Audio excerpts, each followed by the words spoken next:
If you haven't heard, then you better get moving. Being Physical is one sure way of preventing illnesses such as heart attack or stroke. For this reason and more, the Health Ministry is encouraging individuals to get moving. And hey, you can move no matter how busy your schedule. We'll give you some pointers on that in today's show as we commemorate Physical Activity Week. I'm Adrian Atkinson and this is Jamaica Magazine. Please stay with us.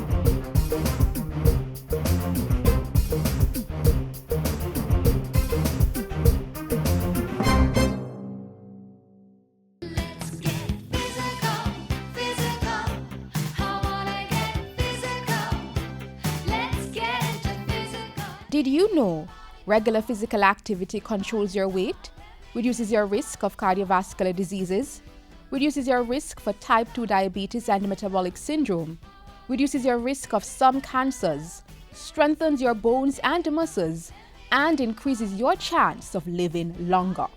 Get active, get fit, stay healthy.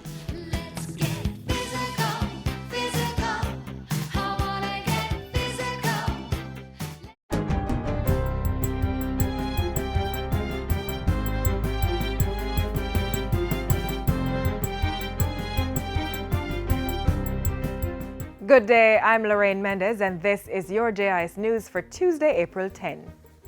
33 of the 38 services offered by the Cornwall Regional Hospital in Montego Bay, St. James have been relocated. The relocations are part of the Ministry of Health's proactive move to safeguard the well-being of patients and staff who have been affected by noxious fumes at the hospital. Health Minister Dr. Christopher Tufton gave an update on government's work to rectify the challenges at the Type A facility at a press conference on Monday. We have details in this report from Sandria Clark. We acted, as far as we are concerned, responsibly in taking action once the knowledge was there that these contaminants existed and required action to be taken. Health Minister Dr. Christopher Tufton assuring the public that government acted swiftly to address air quality concerns at the Cornwall Regional Hospital.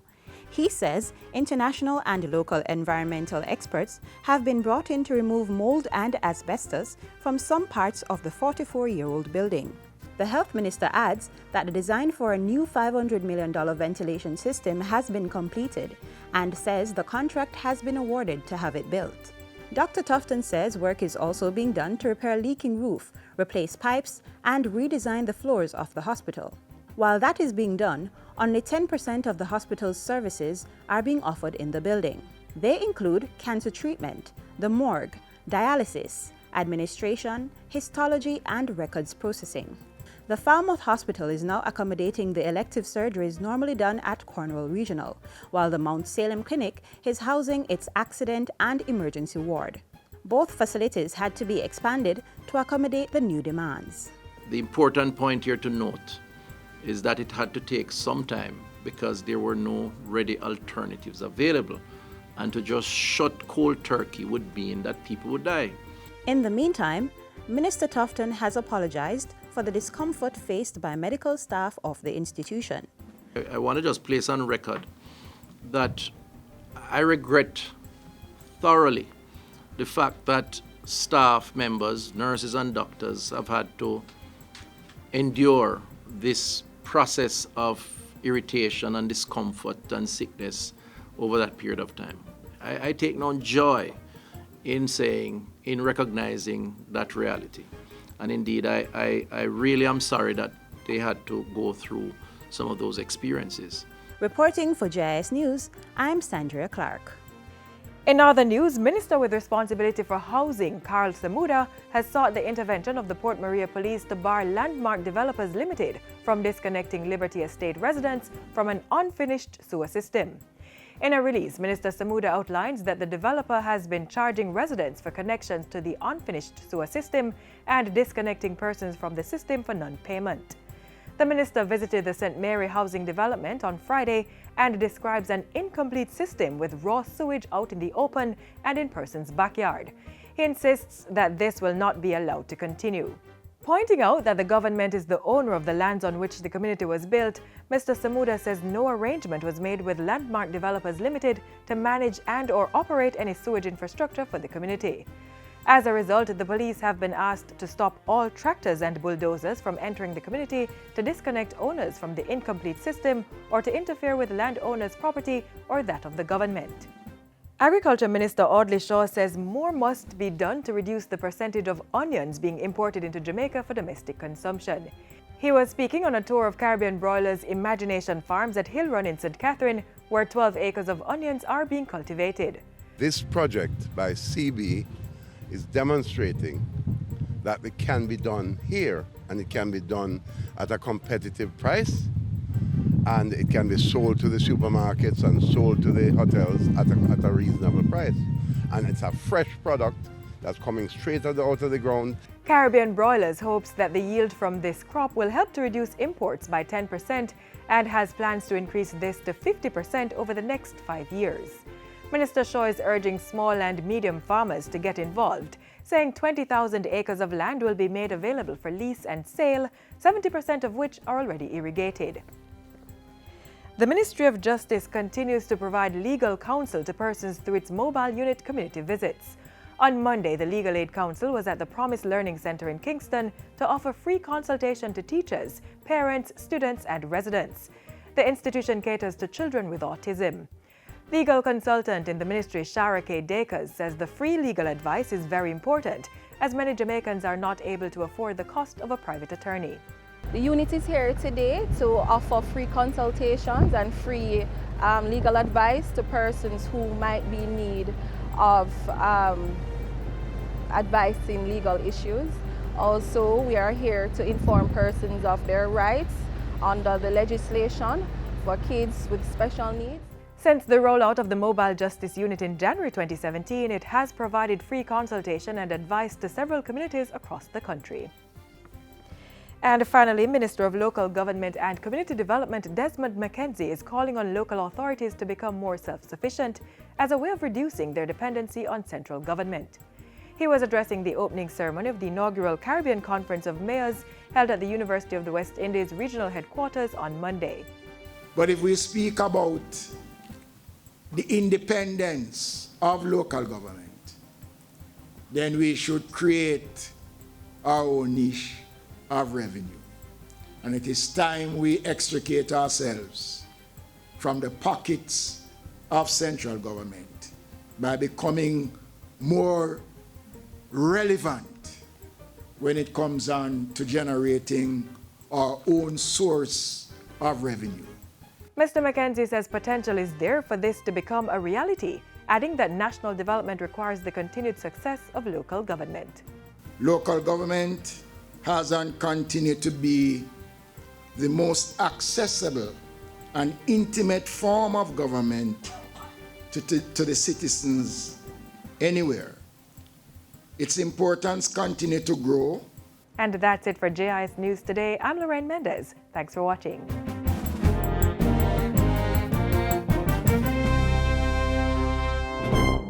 Keep we island clean, so clean. From the peaks to the beach, so clean. No dirty up Jamaica, please don't do it. Keep we island clean, so clean. From the peaks to the beach, so clean. No dirty up Jamaica, please don't do it.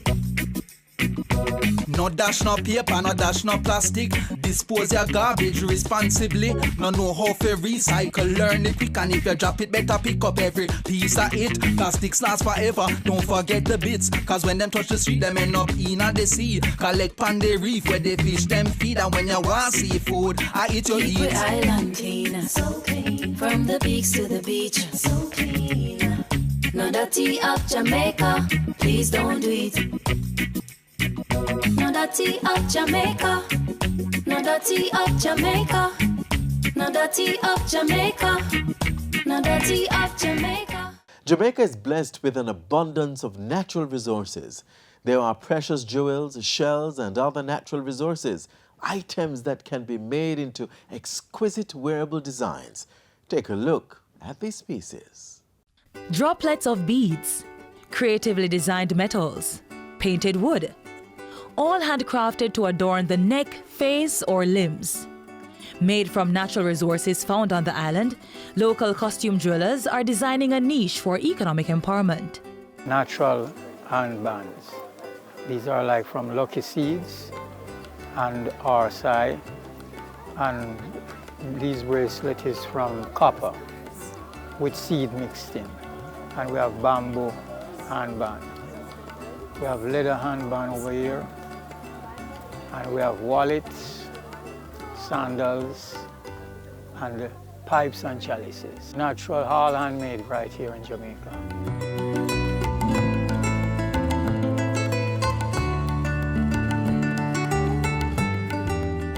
I'm doing this business for over 40 years now. I've traveled all over the world, and this is the business that I do. This is my living, and I'm very proud of it. I was working at the post office for 18 years, but in the 18 years at the post office, I learned this trade. I'm self-taught. That's what I love about this. I think about a creative piece, and I manifest it with my hands. And that's what I love about it, manifesting what I think.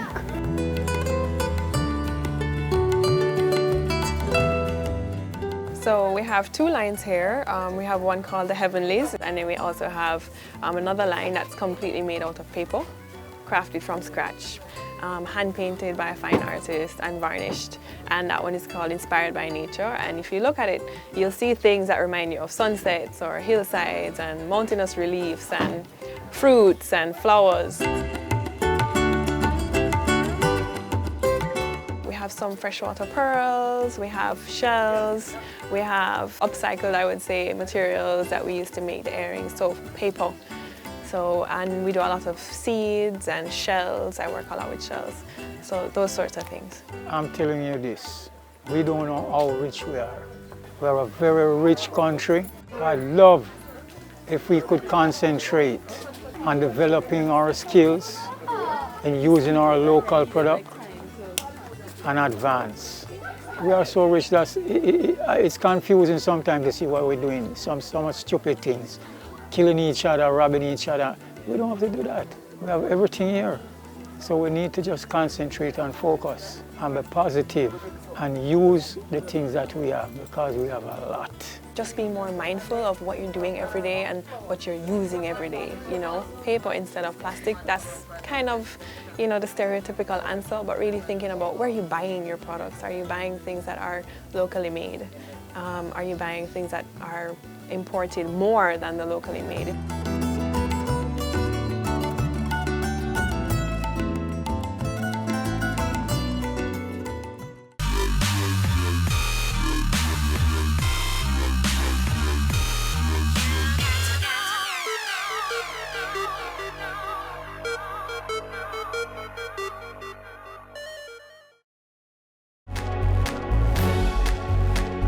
Know your numbers and control the keys to a healthier heart. Know the numbers for your blood pressure, cholesterol level, blood glucose level, and your weight and body mass index. Find out the risks they represent and what you need to do to stay healthy. Talk to your doctor and start making healthy lifestyle choices to prevent a heart attack or stroke.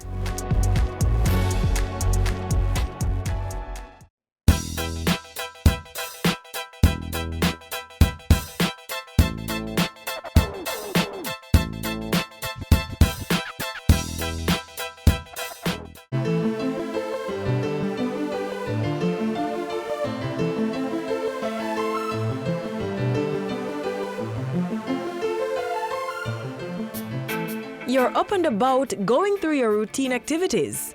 Suddenly, you collapse without warning. Your heart stops beating, and within seconds, you stop breathing. A quick check shows there's no pulse. All signs of sudden cardiac arrest. Sudden cardiac arrest, SCA, is a condition in which the heart unexpectedly stops beating. When this happens, blood stops flowing to the brain and other vital organs. The person may die if not treated within minutes. So the way you decide if they're having sudden cardiac arrest is, in addition to seeing if they're conscious, calling to them and seeing if there's any response, you need to feel for a pulse. So you'd feel at the neck at the angle of the jaw, or you could listen for the heartbeat by putting your ear to the patient's chest. You need to see if they're breathing.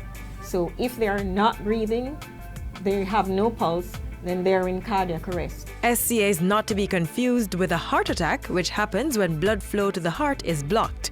However, a heart attack can lead to sudden cardiac arrest. Another way to look at it is, a heart attack is a circulation problem, while sudden cardiac arrest is an electrical one. The immediate cause of most SCAs is an abnormal heart rhythm as the electrical activities of the heart becomes chaotic and the heart is unable to pump blood to the rest of the body. We're all at risk for sudden cardiac death, so we need to know our numbers and our status. What is your blood pressure? Do you know what your blood pressure is? Do you know what your cholesterol is? So we might be a walking time bomb and we don't know. It's not just people who appear healthy who are at risk. Somebody can be overweight and you say, oh, they're bound to drop down, but somebody who is slim can drop down as well. It just depends what the other risk factors are.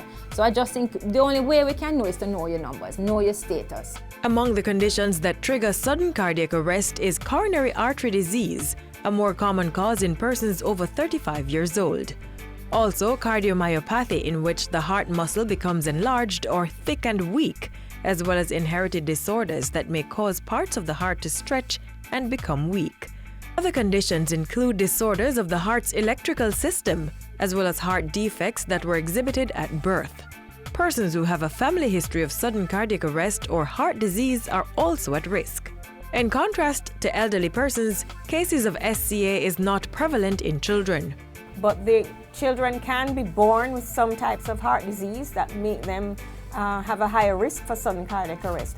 That is usually picked up if they have, sometimes at birth, because of the abnormalities. But even if they're corrected, they can still have an increased risk of sudden cardiac arrest. Highlighted cases of SCA in student athletes in recent years prompted increased focus on evaluation for the physically active. I would like to encourage all parents, if you have a child who is involved in any team sport, any physical activity, or even a lot of physical activity, even if they're not on a team, to please have your child checked. Carry them for sudden cardiac arrest screening. We have it at the Heart Foundation. We can come island-wide, or go to your GP and have your child tested. A victim of sudden cardiac arrest can survive with the quick action of a bystander who is able to apply immediately cardiopulmonary resuscitation, CPR. You will start resuscitative efforts, which would include compressing the chest in order to get the heart going. You may or may not breathe for them. Nowadays, it is not, a lot of bystanders balk at starting CPR because they don't want to put their mouth on the patient's mouth. And that's a real concern. Studies were done a couple of years ago and they determined that compression-only CPR, so just pressing on the chest alone, is of value. If available, an automated external defibrillator, AED, can be used within a few minutes to restore a normal rhythm to the heart. These may be available at certain places such as airports, stadiums, and other public and business places. If someone has developed chest pain, they've grabbed their chest, they've sank down on the ground because they're having chest pain or they're not breathing properly, you don't start CPR for that. They need to get to medical attention immediately. But you would only start CPR if the patient is pulseless and not breathing.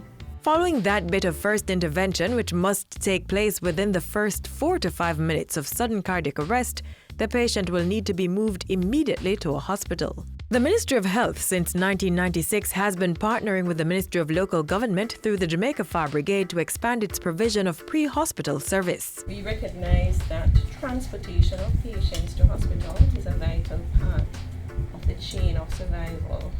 Certainly from the patient suffers an incident to the point at which they reach hospital and get care. The transportation to hospital is important, and not only in terms of the time that it takes, but also in terms of the support that is provided during that transport.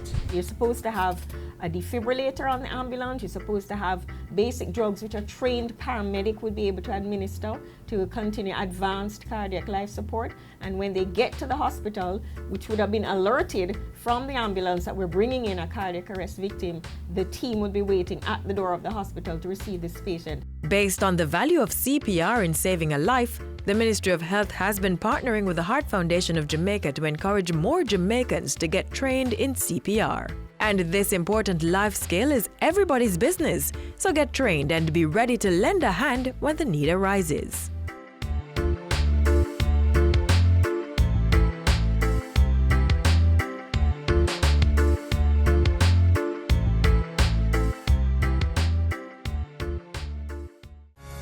The Jamaica Information Service, JIS, your #1 source of government information. Tell your friends and keep watching. More life. More memories. More moments. Jamaica Moves is a call to action to prevent non-communicable diseases. Get active, eat healthy.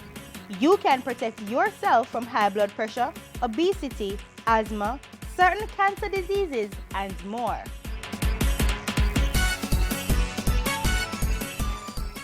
The Health Ministry recommends that adults engage in a minimum of 30 minutes of physical activity at least 5 days per week.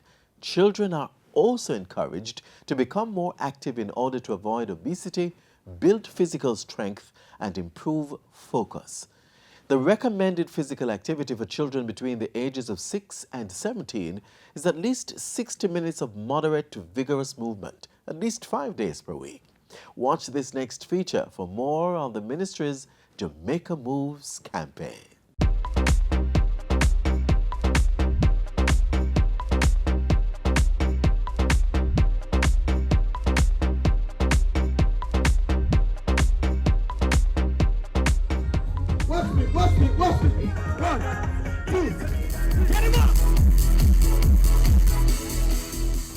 Get moving for a healthier you is the passionate call to action by the Ministry of Health. And it's creating waves across the country as Jamaica moves to tackle non-communicable diseases (NCDs) through regular physical exercise and proper nutrition. Within schools, the Healthy Lifestyle program is being rebranded through the Healthy Youth Positive Energy Hype initiative. The reality is that 7 of every 10 Jamaicans who die each year, and we have about 18 to 20,000 deaths in our country each year, die from what we classify as non-communicable diseases. Lifestyle diseases, to put it simplistically. And it's all about our physical inactivity and our consumption patterns, our habits. The Ministry of Health is on a mission to change that by getting every Jamaican to engage in at least 30 minutes of physical exercise daily. In fueling this fitness revolution, the ministry launched the Jamaica Moves campaign under the theme, More Moments, More Memories, and More Life. If you do what we are promoting, then as the tagline says, you'll have more moments, more time to spend with your family, your friends, do what you enjoy, more memories, capture all of those lovely memories, and more life. Through promotional events across the island, the ministry is showcasing entertaining exercise workouts that persons can go home and practice. Free medical checks are also being provided. It's part of the preventative healthcare method, and that's the approach that we're trying to take before we get to the part of the curative side, which is hospital care. Jamaica Moves is also developing walking trails in each parish and partnering with local walking and running groups. This is all part of the National Strategic and Action Plan for the Prevention and Control of NCDs for the period 2013 to 2018. The plan covers 7 main categories of diseases: cardiovascular conditions, cancers, chronic respiratory diseases, diabetes, sickle cell, mental health disorders, and injuries. Rarely do we speak about the need to change our lifestyle in our own interests as individuals. And it is cheaper to do that.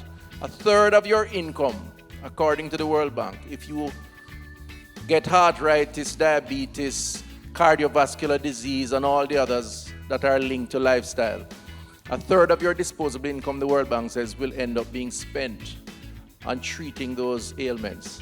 So it affects the bottom line and your pocket also. Many persons like this man can testify to the benefits of living a healthy lifestyle, which extend beyond monetary savings. All my family have diabetes. One night, I see my hand hook up like this, pull in and get cramp. My feet then start to cramp. The morning, I put on my clothes, get ready and go to the doctor. He do my blood sugar level, and it was 29.5.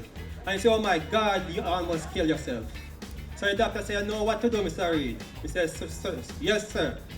So I was weighing at the time 285 pounds with a big tummy like this.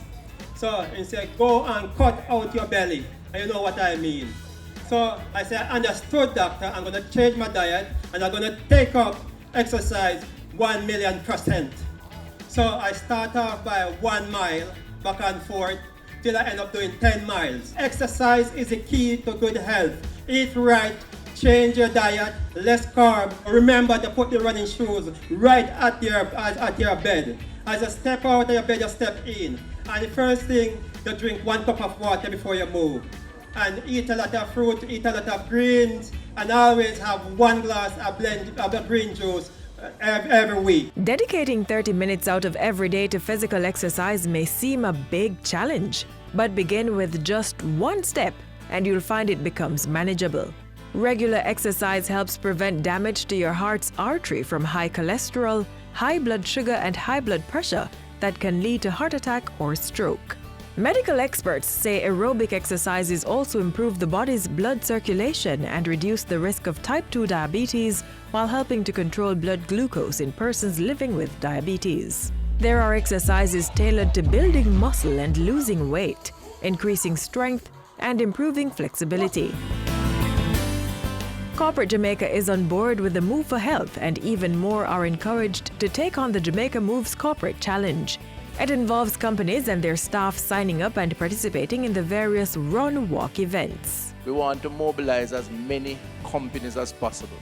So what we say to you is sign up your company, get registered, endorse the Jamaica Moves brand, which is a national brand. The reality is many of us don't practice healthy living. So we need more people to do it. And by doing it, encourage others so to follow. Persons can learn about the various Jamaica Moves challenges and events by logging on to the Ministry of Health's website moh.gov.jm or jamaicamoves.com. Staying fit and healthy is everybody's business, so get moving for better health.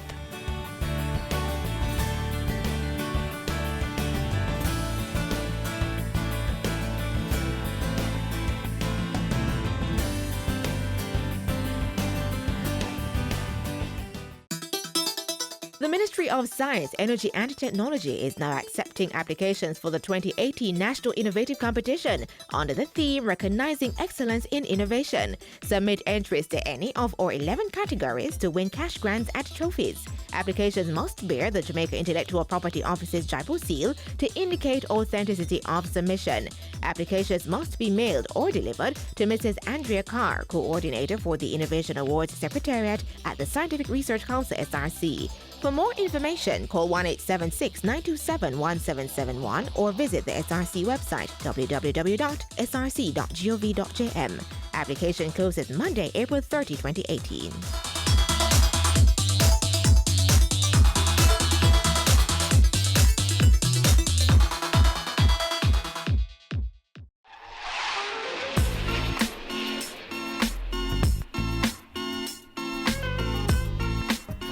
This is where the pages close for today. You may watch our features anytime at your leisure. Just click on our website or YouTube channel. Our social media sites also have loads of information which you may find useful. Do join us again tomorrow on this station when we'll explore another informative program. I'm Adrian Atkinson. Do take care.